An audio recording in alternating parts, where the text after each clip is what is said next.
Hey there. Subscribe to my channel. And also press this bell icon.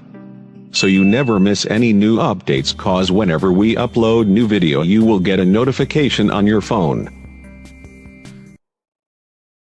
Hello everyone, मेरा नाम महेश चंद्र है और मैं करेंटली जो है वो अनअकैडमी में एजुकेटर हूँ और हम यहाँ पे कवर करने वाले हैं एनटीए यूजीसी नेट पेपर 1 में जो जून में 2019 में जो पीवाईक्यू पूछे गए थे और उसमें हमारा जो यूनिट होगा वो होगा हमारा यूनिट नंबर 1 टीचिंग एप्टीट्यूड। ठीक है, तो चलिए शुरू करते हैं। पहला क्वेश्चन है इसमें, the field of study which use role playing. क्या बात हो रही है यहाँ पे? रोल प्लेइंग की बात हो रही है। Role playing, simulation and self evaluation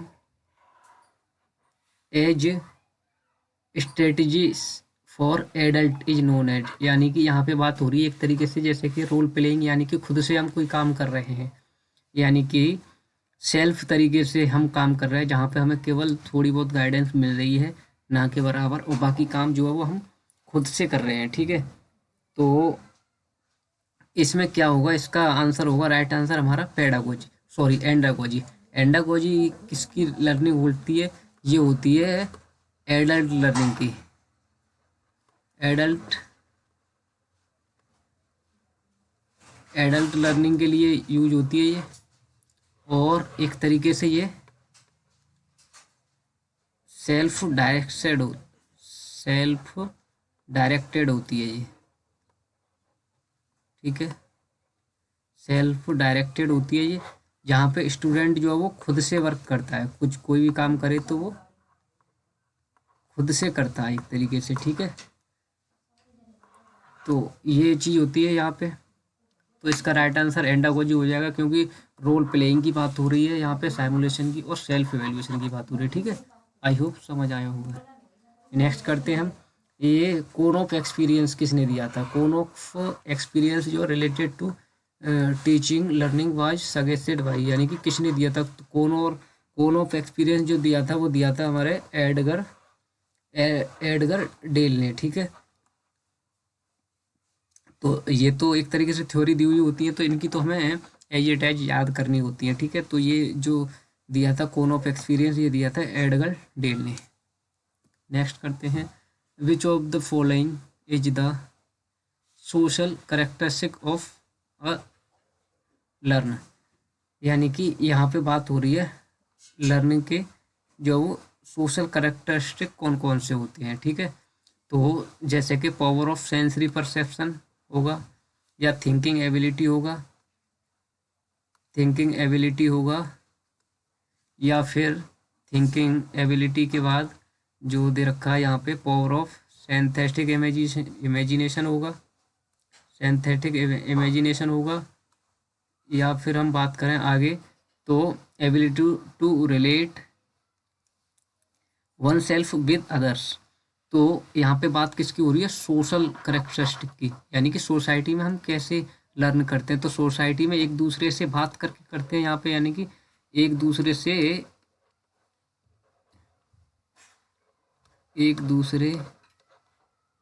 के साथ मिलकर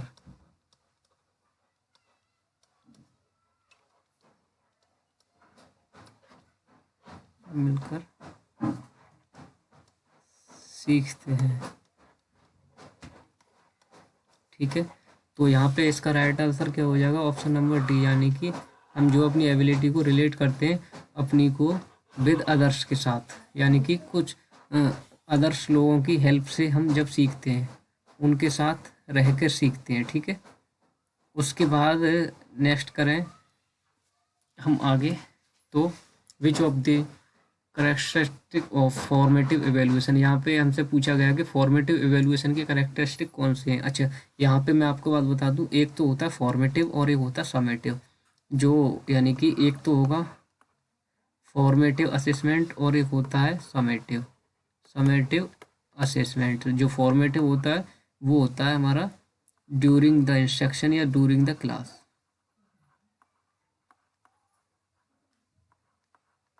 ड्यूरिंग द क्लास होता है, और समेटिव जो होता है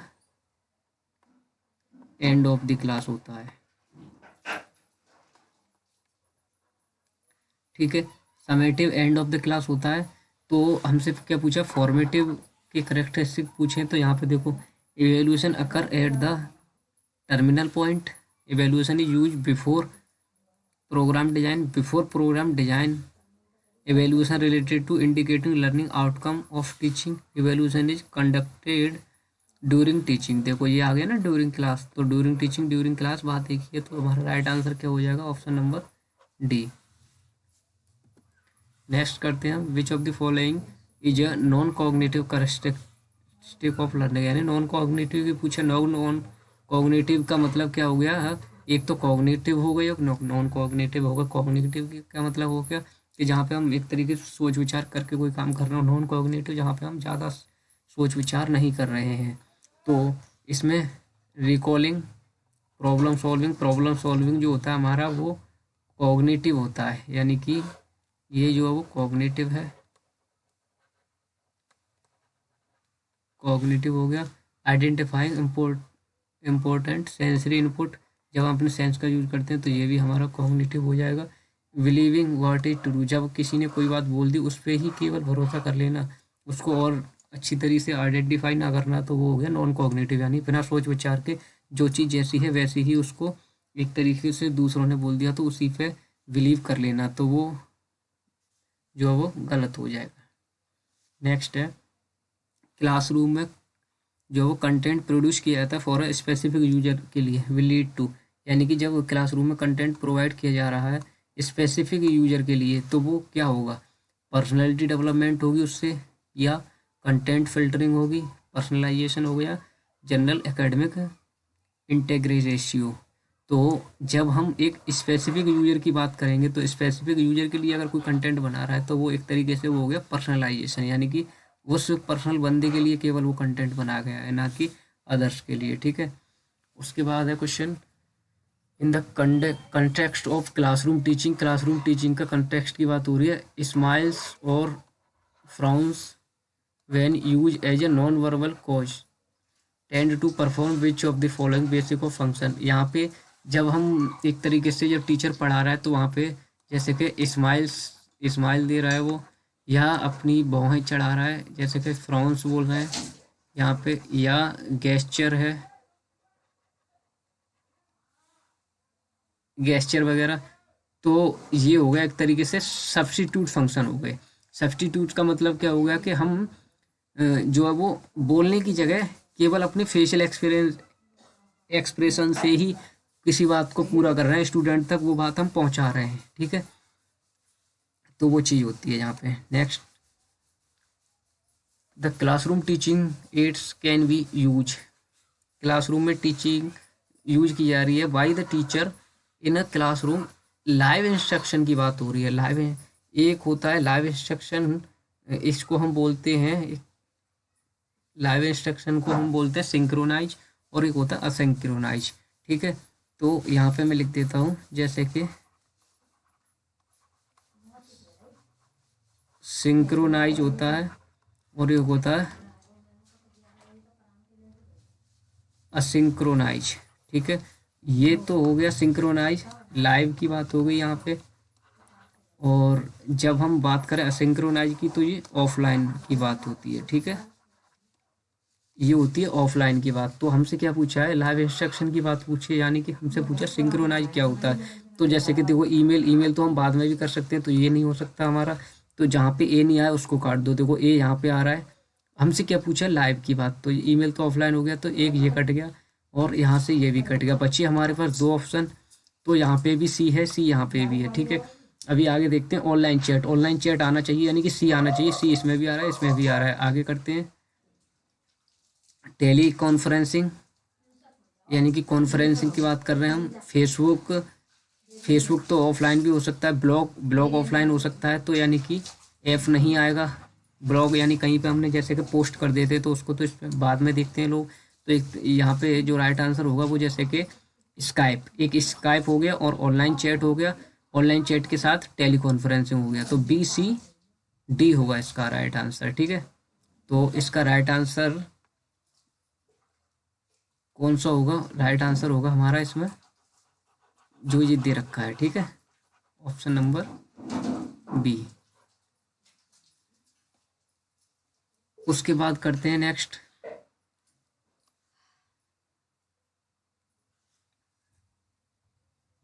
टीचर जो intend to find out the learning difficulty. यहाँ पे लर्निंग डिफिकल्टी को फाइंड आउट कर रहा है टीचर। स्टूडेंट की लर्निंग डिफिकल्टी को जब फाइंड आउट करने की बात होती है तो यहाँ पे किसकी बात होगी? समेटिव टेस्ट, फॉर्मेटिव, परफॉर्मेंस और डायग्नोस्टिक।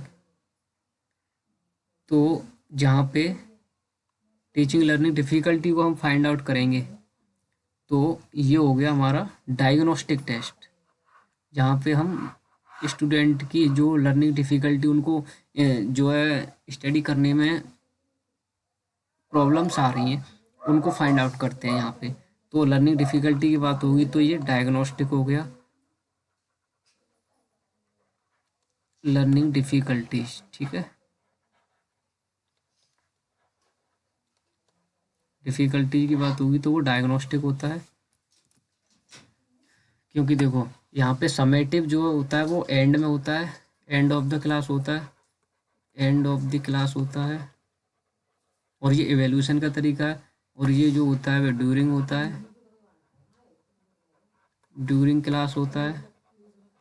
और परफॉर्मेंस, स्टूडेंट की परफॉर्मेंस को जब मेजर करते हैं वो होता है। उसके बाद अगर हम नेक्स्ट करें यहाँ पे, तो जैसे कि स्टूडेंट सेंटर मेथड। अब जो यहाँ पे भी दो चीज तरीके के होते हैं, जैसे कि एक तो होता है हमारा स्टूडेंट सेंटर्ड मेथड होता है, और एक होता है टीचर सेंटर्ड।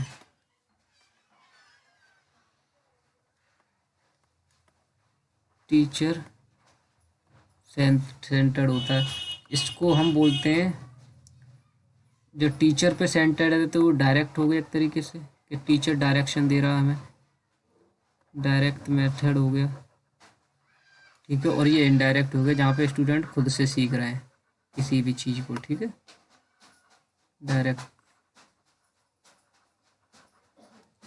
यहाँ पे स्टूडेंट खुद से सीखते हैं। तो हमसे क्या पूछा है? स्टूडेंट सेंटर्ड की address the individual differences, reduce teacher oriented lecturing, recalling the previous knowledge, और engaging the entire class.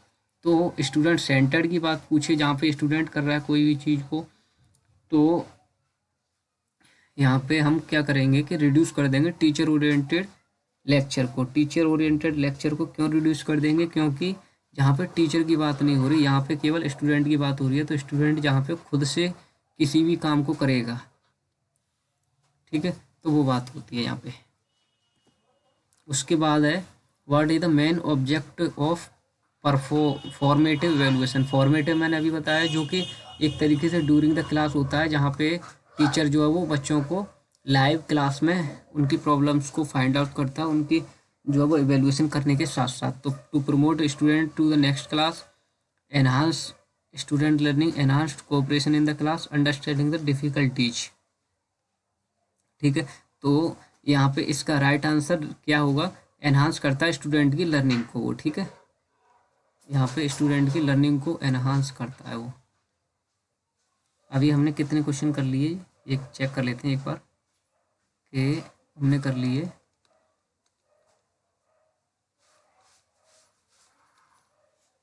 4, 5, 6, 7, 8, 9, 10,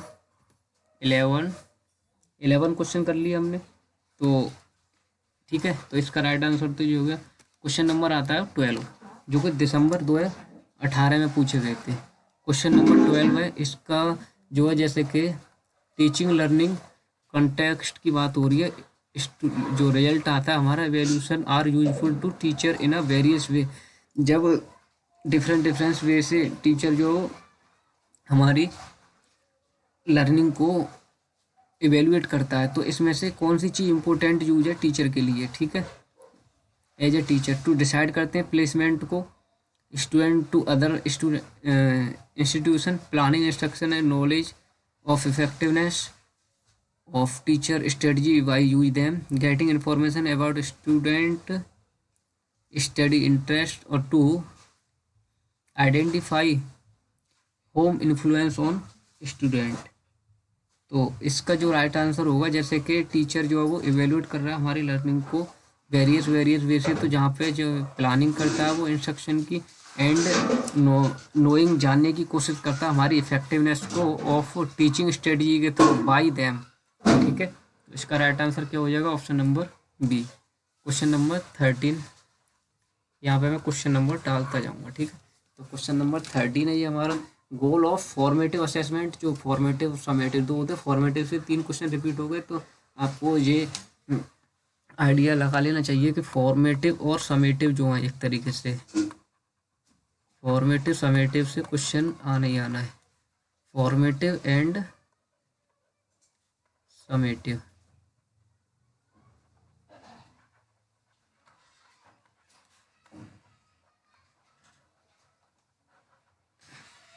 evaluation जो है वो इम्पोर्टेंट है। ठीक है, तो फॉर्मेटिव पूछा हमसे, यहाँ पे भी फॉर्मेटिव हो गया, प्रमोट करना स्टूडेंट को नेक्स्ट लेवल के लिए, form group of student on a base of their learning, compare करना स्टूडेंट लर्निंग अगेंस्ट स्टैंडर्ड और बेंचमार्क, मॉनिटर करना student learning to provide ongoing feedback. Ongoing feedback की बात होती है यहाँ पे, क्योंकि क्लासरूम की बात हो रही है, तो राइट आंसर क्या हो जाएगा हमारा? Option number D. मॉनिटर करना स्टूडेंट की लर्निंग को टू प्रोवाइड करता है ये ऑनगोइंग फीडबैक, क्योंकि जहाँ पे स्टूडेंट की एक तरीके से हम लाइव इंटरेक्शन में उनकी जो वो लर्निंग डिफिकल्टी जो है वो लर्निंग में प्रॉब्लम्स आ रही है उनको हम आइडेंटिफाई कर रहे हैं और उनको जो है वो दूर कर रहे हैं। तो जहाँ पे हमें फीडबैक मिल रहा है उसी के द्वारा हमें पता चल रहा है कि क्या स्टूडेंट को प्रॉब्लम्स आ रही हैं। नेक्स्ट करते हैं question number 14, which of the following can be use for asynchronise. वहाँ पे हमें सिंक्रोनाइज पूछा था जो कि ऑनलाइन होता है, और ये असिंक्रोनाइज क्या होता है? ऑफलाइन होता है। ऑफलाइन में क्या, जैसे कि देखो स्काइप नहीं आएगा, जो ऑनलाइन होता है ऑनलाइन चैट नहीं आएगा। तो जहाँ पे फर्स्ट और फोर्थ नहीं आ रहा उसको काट दो, फर्स्ट भी नहीं आ सकता, यहाँ पे भी फर्स्ट है और फोर्थ नहीं आ सकता, फोर्थ यहाँ पे तो है ही नहीं है कहीं पे।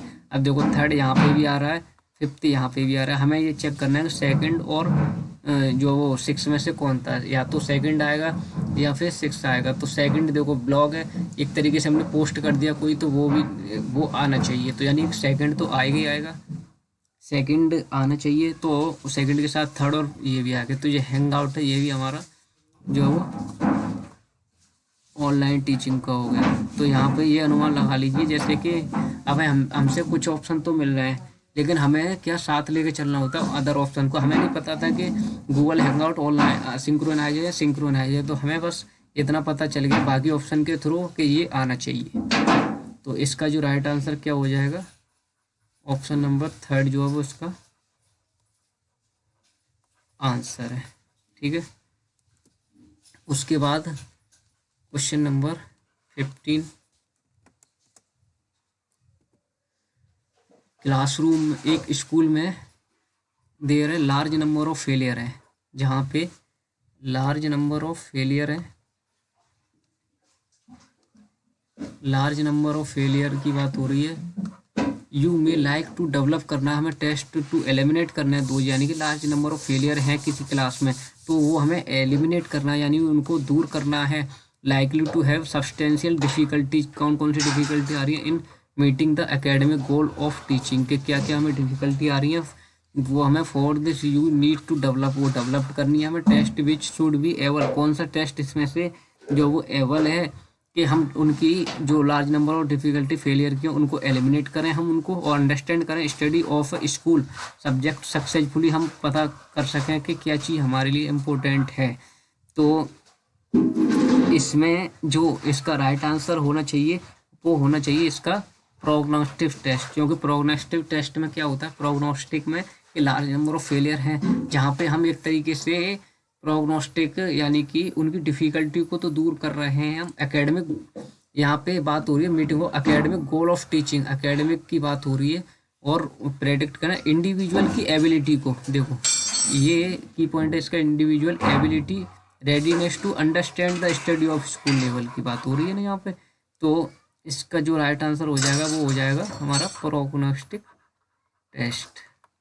ठीक है, नेक्स्ट करते हैं हम। Which of the following best describe करना emotional intelligence as a learner characteristic. यहाँ पे हमें बताना है इमोशनल कौन कौन से करेक्टरिस्टिक हैं लर्नर की। ठीक है, तो जैसे रिकॉग्नाइज करना their own and other people's emotion को, express their emotion strongly, use emotional information to guide thinking and behaviour, good observation, scientific thinking and deductive reasoning, adjust emotion to adapt to environment, being creative and open to diverse view point. इसमें से हमें देखने का emotional intelligence कौन से हैं learning characteristic के हिसाब से। ठीक है, तो इसमें जैसे कि एक तो रिकॉग्नाइज करना, हमें अपने लर्नर के इमोशनल पूछे ना तो देयर ओन, ये हमारी खुद की बात हो रही है यहाँ पे। देयर पीपुल अदर पीपुल के इमोशन से जो है वो हम इसको रिलेट करेंगे। उसके बाद एक्सप्रेस करना देयर इमोशन को स्ट्रांगली ये नेगेटिव हो गया एक तरीके से, स्ट्रांगली वर्ड आ गया यहाँ पे। Use emotional information to guide thinking and behaviour, देखो गाइड करना थिंकिंग ये पॉजिटिव है एक तरीके से, तो ये भी आना चाहिए और पहला भी आना चाहिए, यानी कि फर्स्ट और थर्ड आना चाहिए। तो फर्स्ट और थर्ड कहाँ पे आ रहे हैं, देखो यहाँ पे फर्स्ट नहीं आ रहा है, यहाँ पे फर्स्ट थर्ड नहीं आ रहा है, यहाँ पे भी थर्ड नहीं आ रहा है, यहाँ पे कोई, और यहाँ पे फर्स्ट और थर्ड केवल हमें इसी में मिल रहे हैं, तो हमें पांचवा ऑप्शन तो लेना ही होगा। तो चौथा भी पढ़ लेते हैं। Good observation, scientific drinking and deductive reasoning, adjusting emotion and adapt to environment. हाँ, एनवायरनमेंट के हिसाब से हमें अपने इमोशन को जो है वो एडेप्ट करने होते हैं, तो ये आना चाहिए। तो being creative and open to diverse view point, तो हमें ऑप्शन ही केवल लिमिटेड दे रखे हैं, तीन तीन ऑप्शन दे रखे हैं, हर जो है वो ऑप्शन में पॉइंट दे रखे हैं, तो इसमें हमें लेकर चलना पड़ेगा कि 5 ही आएगा ओनली। तो इसका राइट आंसर क्या हो जाएगा, ऑप्शन नंबर सी। ठीक है, तो इसका राइट आंसर क्या हो जाएगा ये। तो इतने क्वेश्चन कर लिए। नेक्स्ट इसका सेकंड पार्ट जो आएगा उसमें हम इसके नेक्स्ट क्वेश्चन करेंगे, जिसमें 2019 और 2018 के अभी हम टीचिंग के PYQ कर रहे हैं, तो इसका सेकंड पार्ट आएगा, उसमें इसके बाकी के क्वेश्चन करा दिए जाएंगे। आई होप आपको लेक्चर समझ आया होगा। Thank you so much.